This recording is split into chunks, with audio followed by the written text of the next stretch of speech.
YouTube, episode 210. Make sure y'all like, comment, share, and subscribe. Let's get back into that case about that missing teen.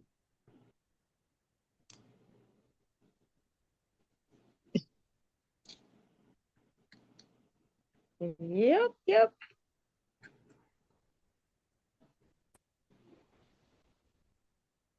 A Florida family's vacation ended in tragedy when 18-year-old Giovanni Pelletier went missing, and authorities have now confirmed that the body found in a Florida pond is indeed him. With questions still swirling about his final hours, I'm going to be speaking with a coroner about the forensic process, what the identification means, what we still need to know, and what might be happening behind the scenes. Welcome to Sidebar, presented by Law and Crime. So they confirmed it was him, but dang, it decomposed that fast. Mm-hmm.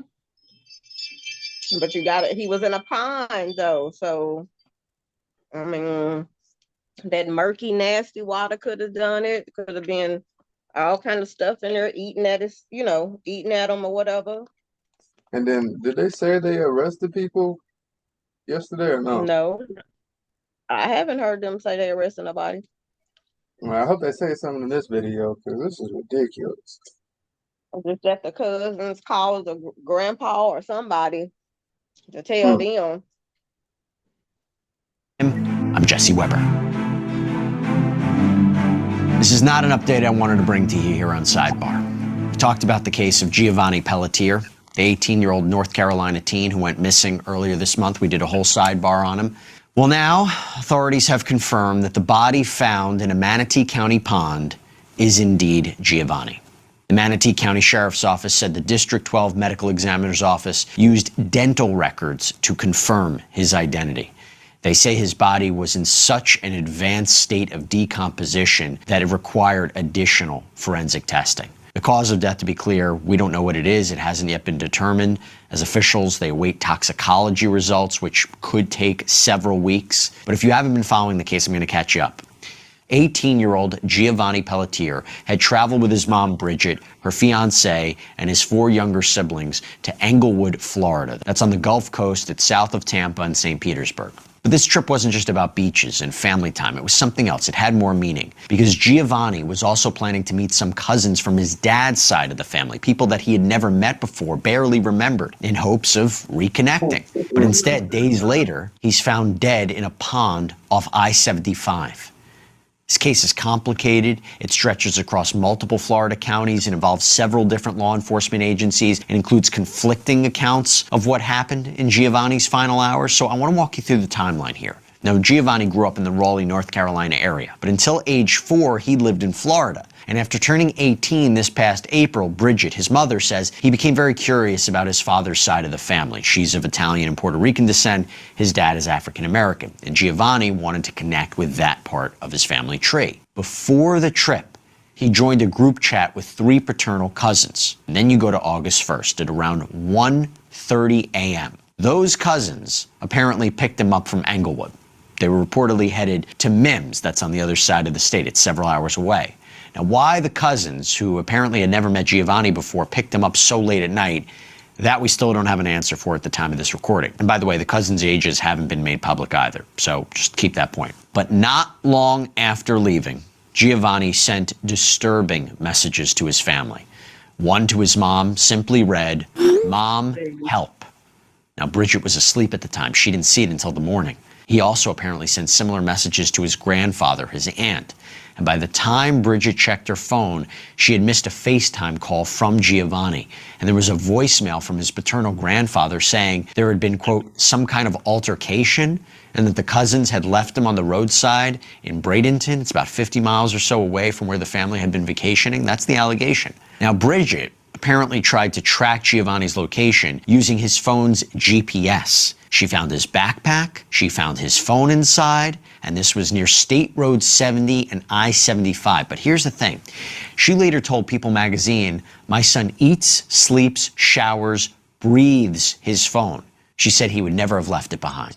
So how did Giovanni end up outside the car? Well, according to Bridget, one cousin later told her that they'd smoked marijuana with Giovanni after picking him up. This is an allegation. The cousin claimed that Giovanni got paranoid, cursed at him, threatened him with a knife during a roadside confrontation, and then ran off. Again, this is an allegation. But I will tell you that that account is slightly different from the Charlotte County Sheriff's Office public statement. And that statement said that Giovanni, quote, began acting erratically before exiting the vehicle and walking away near State Road 70. ABC News has reported that this information likely came from the cousins, but search efforts, they began across multiple counties immediately. Giovanni's family offered a $10,000 reward for information leading to his location, the arrest or conviction of anyone responsible for harming him. That reward, by the way, was reportedly later increased to $25,000. And according to posts from Bridget and other relatives on social media, Giovanni's paternal relatives didn't participate in any of the searches. Now, we couldn't confirm that on our own, but that's, again, another allegation in this case. Not to take away from this story in any way, but This thing just messy. Already acting suspect. I mean, how are you not gonna participate in searching for your relative? I don't understand that. I don't care if you didn't know him or whatever and hadn't really got acquainted with him, but you know he is a relative. He was coming down to visit with other cousins of y'all. Y'all were together. So why would you not participate in trying to help find him?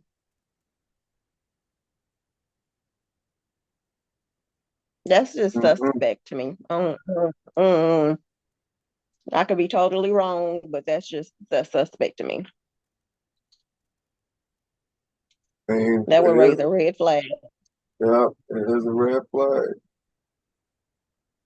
one of the reasons we can stay on top of this, follow it, bring you any OneSkin, you know, scalp line. One customer even wrote sidebar, tell them that we sent you. Brevard County Sheriff Wayne Ivey spoke at a press conference. This is before Giovanni's body had been found. And his goal was to clarify how his agency got involved. And he said the search parties in Brevard County were organized because of misinformation about the car that was involved, and that there was no credible evidence Giovanni was ever in Brevard. We also spoke, by the way, with investigator Billy Lane from the volunteer group We Are the Essentials. This is an incredible group. It's a team of former law enforcement and military personnel who use their skills to help families locate missing loved ones. It's an incredible work that they do. Lane, who was brought in on this case, described their approach here. We started a conversation Sunday night with the family, and what we try to do is provide ground assistance. We are, ground searchers. So our job is to gather as much facts as possible. We have to start our own investigation because typically law enforcement won't share information with us, which is fine. So we start from ground zero using the family's information that they are able to provide us of the locations, times, dates, and places. And then Monday morning, we were on the ground at 7 a.m. to start a ground search, and we started moving forward from there. And what did you do after that? So our ground searches typically were isolated to the area, which was very near where the family lived at. And this was based on several factors. One of them was text messages that we were. Time out. Why he bring this dude on the show? I don't think he was with the family when they found him. No, the family was by themselves. So why he on the show? Remember the mama? I don't know. The mama said that did nobody else find him. The family did. We're going to go ahead and skip him. Updated it to raise funds for funeral, medical, legal costs. They raised more than $32,000 so far. The Change.org petition is now calling for the FBI to step in, citing the case's multi-county nature, potential gang connections, possible interstate elements, and it warns that without federal involvement, key evidence could be lost and those responsible may never be held accountable. Okay, so I want some perspective on this, and who better to bring in than Dr. Nada Rutherford from the Richland County Coroner's Office. Thank you so much for coming on. Really appreciate you taking the time. A little confused about dental records exactly. So can you walk us through how dental records exactly are used to confirm the identity of a body, especially when you have an advanced decomposition case like Giovanni's? Well, sometimes that's all we have to go on. So when you have a person who is missing and you have a possible identity, one of the things that I say to families. So y'all came on here to tell us you still don't know what happened to him. It is him. No arrests have been made.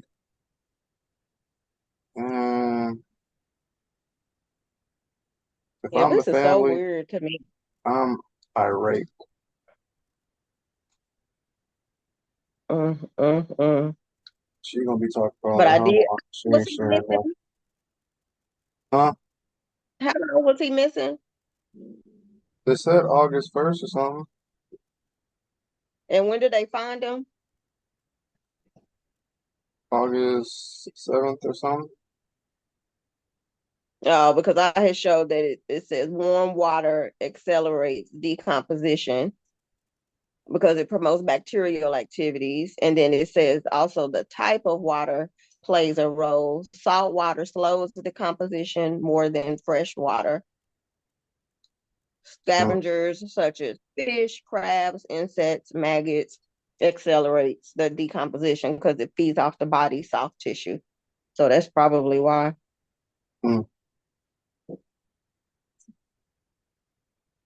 That it happened so quick in his state. Or is it just showing long off this page? Huh? I was trying to find another video, but it was just showing one channel. Did you see that carbon made butter? Butter? Carbon? Backed by What do Bill you mean Gates. carbon? I got you. Don't worry What? about it. Didn't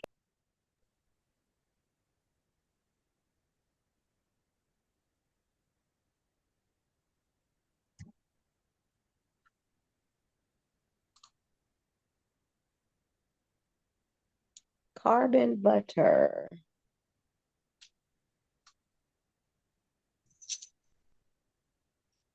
Hold on, let me find it. Let me find it.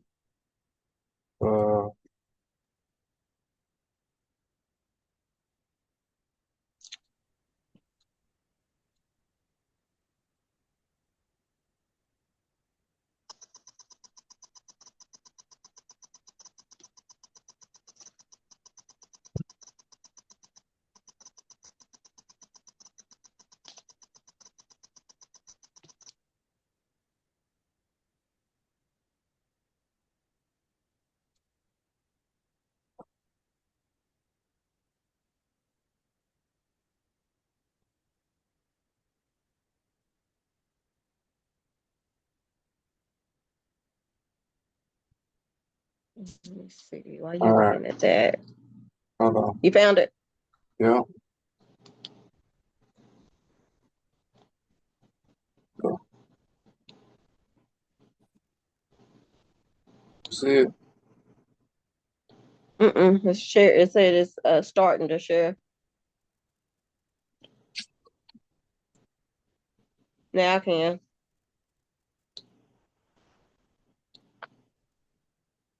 Company to make butter out of carbon, going time back into an episode from last week of food products being made. I mean, he has the mosquitoes in Africa already. I think Bill Gates' evil villain arc just keeps getting more interesting. He's turned into Mr. Burns in front of our eyes. It looks, smells, and tastes like the butter we're all familiar with, but without the farmland, fertilizers, or emissions tied to that typical process. And this butter breakthrough, it's happening right here in Batavia. In the middle of an industrial park in a suburb west of Chicago, something unprecedented is happening. This gas right now to cook your food.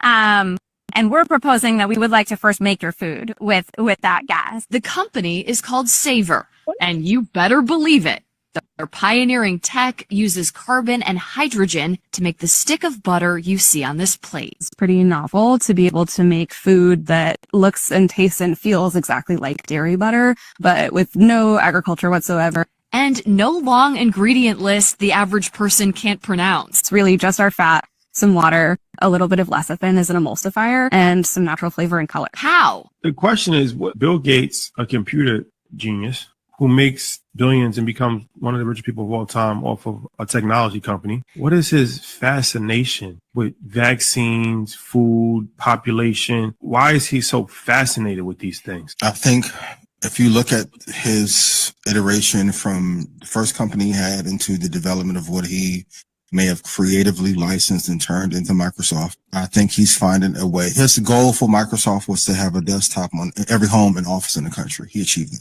I think after that, there's only a couple places you can go. You can either go into government or you can go into health. And I think part of his plan is to have a product in or around every citizen on earth. What do you think of Bill Gates backing this company to make butter out of carbon, going time back into our episode? Well, what do you think? I don't even know what to say. Is it healthy?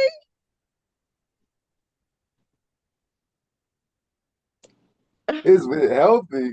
I mean, I know butter, the real butter that's in the stores now, it cannot be healthy if you eat too much. Could make your cholesterol high. But I'm saying, is that healthy? I don't know. They turned on the stove. You saw the gas, and they said, no, we're going to use that to make your butter. You think that's healthy? Who even came up with this, and who would buy it? Bill Gates. I mean, it's an evil world we live in. They just in the lab growing all kind of stuff. And we let them. And then it's going to say it tastes like the real deal. I bet it don't. And they calling it carbon conscious butter. Carbon conscious innovation.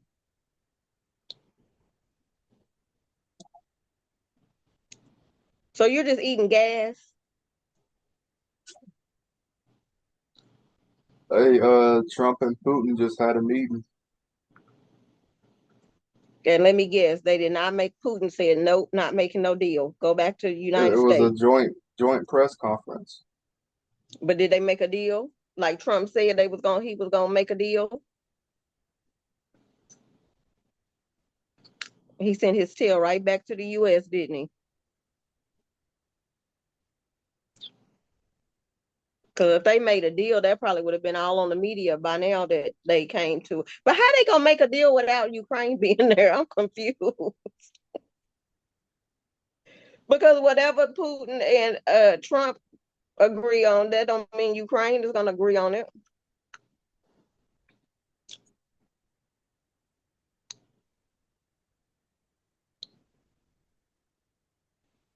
Yeah, that's crazy.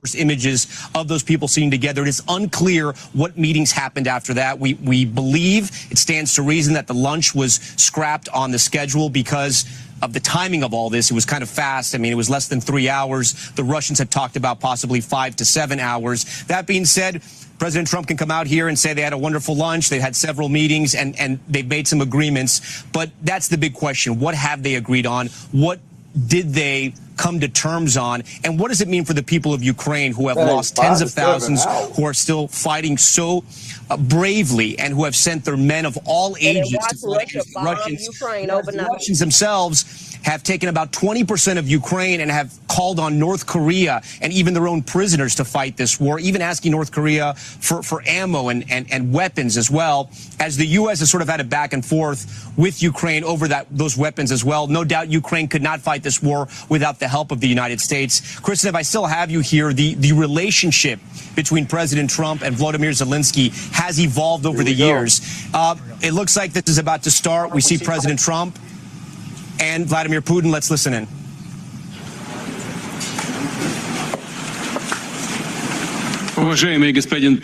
Mr. President, ladies and gentlemen, our negotiations have been held in a constructive atmosphere of mutual respect. We have very thorough negotiations that were quite useful. I would like to thank once again my American counterpart for the proposal to travel out here to Alaska. It only makes sense that we've met here because our countries, though separated by the oceans, are close neighbors. So when we've met, when I came out of the plane and I've said, "Good afternoon, dear neighbor. Very good to see you. In good health and to see you alive." I think that is very neighborly. And I think that's some kind words that we can say to each other. We're separated by the Strait of Bering, though there are 2 islands only between the Russian island and the U.S. island. They're only 4 kilometers apart. We're close neighbors, and it's a fact. It's also important that Alaska has to do with our common heritage, common history between Russia and the U.S., and many positive events have to do with that territory. Still, there is tremendous cultural heritage back from the Russian America. For example, Orthodox churches and a lot of more than 700 geographical names of Russian origin. During the Second World War, it was here in Alaska that was the origin of the legendary air bridge for the supply of military aircraft and other equipment under the Lend-Lease program. It was a dangerous and treacherous route over the vast emptiness of ice. However, the pilots of both countries did everything to bring closer the victory. So they ain't Alaska. Mm-hmm. He comparing Alaska to Russia. Huh? He's comparing Alaska to Russia. Yes. They're in Alaska. They in Alaska.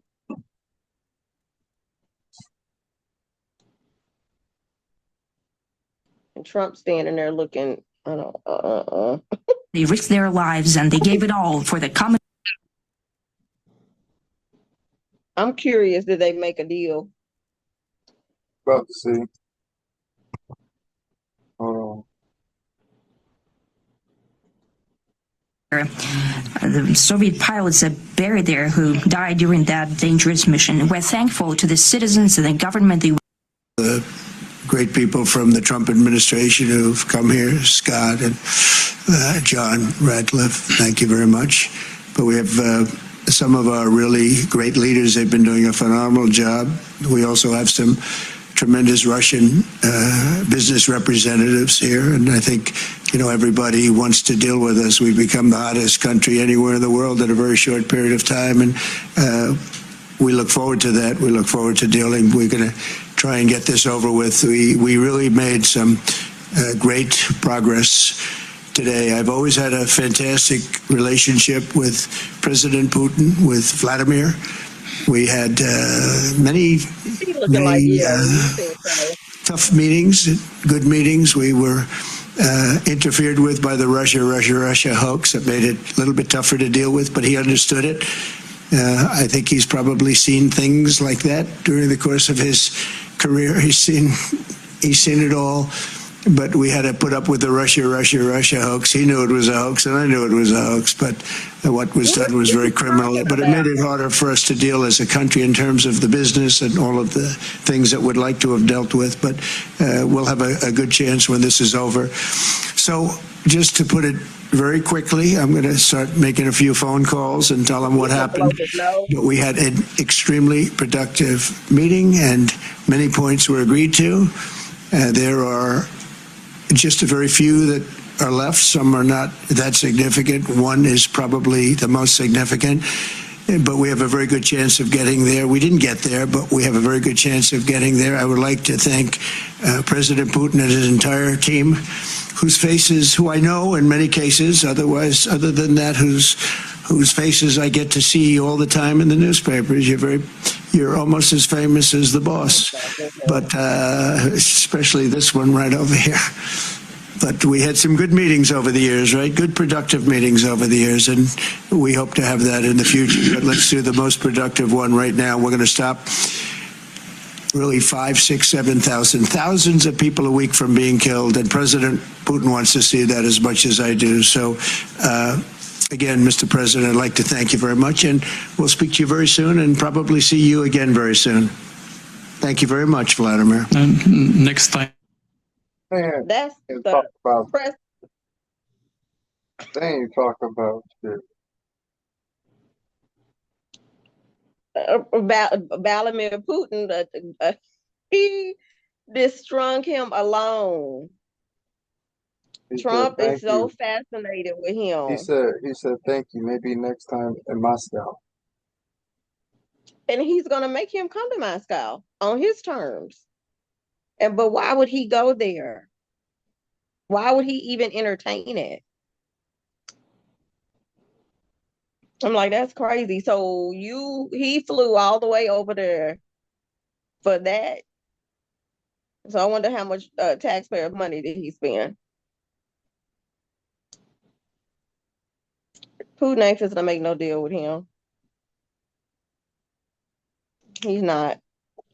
And just like I said a few minutes ago, how is they gonna make a deal and Zelensky ain't even in part of the talks, negotiations?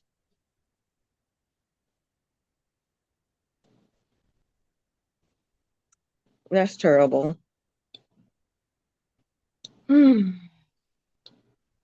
Bless us all, because he is just a hot mess.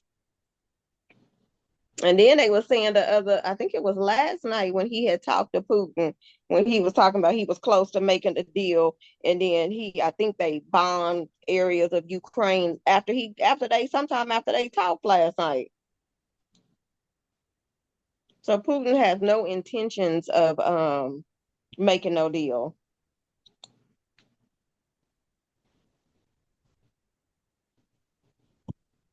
I don't know, man.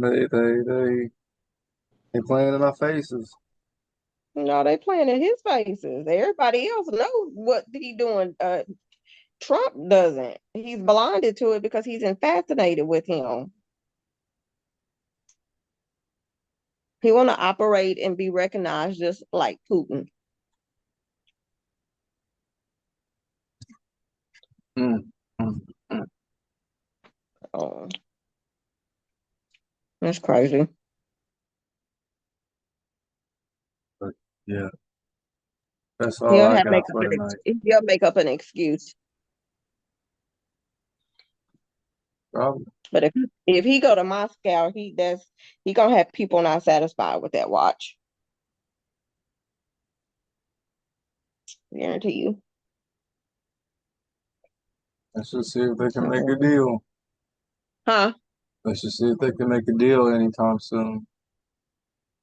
Yeah, but how they gonna make a deal without Zelensky though? I don't see how they can meet without him and make a deal, because by the time they go back, because what are all the stuff that Putin wants, Zelensky didn't already said no. Well, and every time they do like a little something ceasefire thing and Trump tells Putin them to stop, then he continues to bomb them. gonna have to give. So that man he can't do that. He cannot do that. Something gonna have to give. Oh, I was gonna ask you before we leave, what you think about Shadur's oblique injury?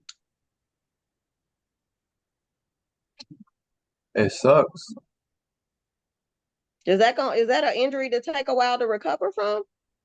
I mean, yeah, it can, depending how serious it is. Hmm. But he don't need that right now. He need another productive week. He come back in week 3, and it depends how the other QBs do. If he's still fourth on the depth chart, I don't know. But what, don't they got a preseason game this weekend? Yeah. So what if they go in there and what's his name, Dylan Gabriel, don't have a good game, a good showing? You think that's gonna bump him down, or it's gonna make And him even? that'll be good for Shador. Yeah, that's what I was thinking. So I was like, maybe that'll give Shador some rest to sit back and let the other QBs get in there. I ain't saying I want them to mess up, but I just like Shador. So hopefully they show their weaknesses when they in there. So Yeah, we'll find out. yeah, we sure will. When they play? I think Saturday. Okay. I don't even know who they play. Ain't it the Eagles? Shoot, I don't know. I don't be I think it's the Eagles. Watching preseason. I think I read something saying it was the Eagles because I read something saying that they were like, yeah, with the Eagles defense is good that Shador gonna be out or something like that. So let the other ones play.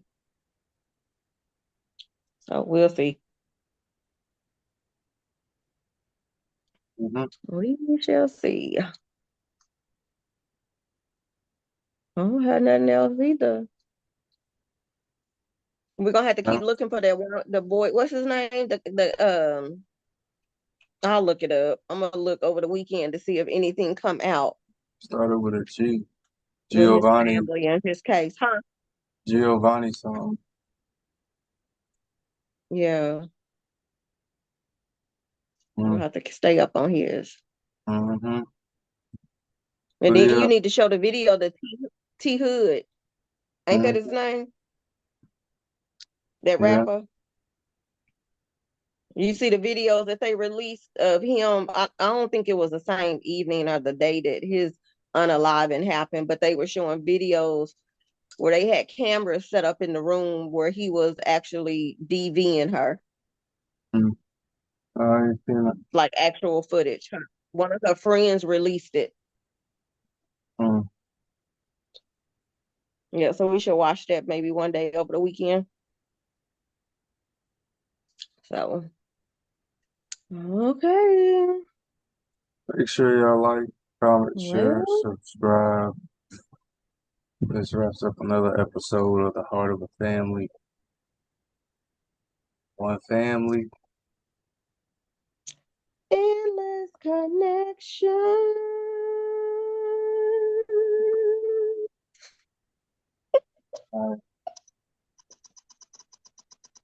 We'll see y'all tomorrow. All right. See ya. All right. Bye.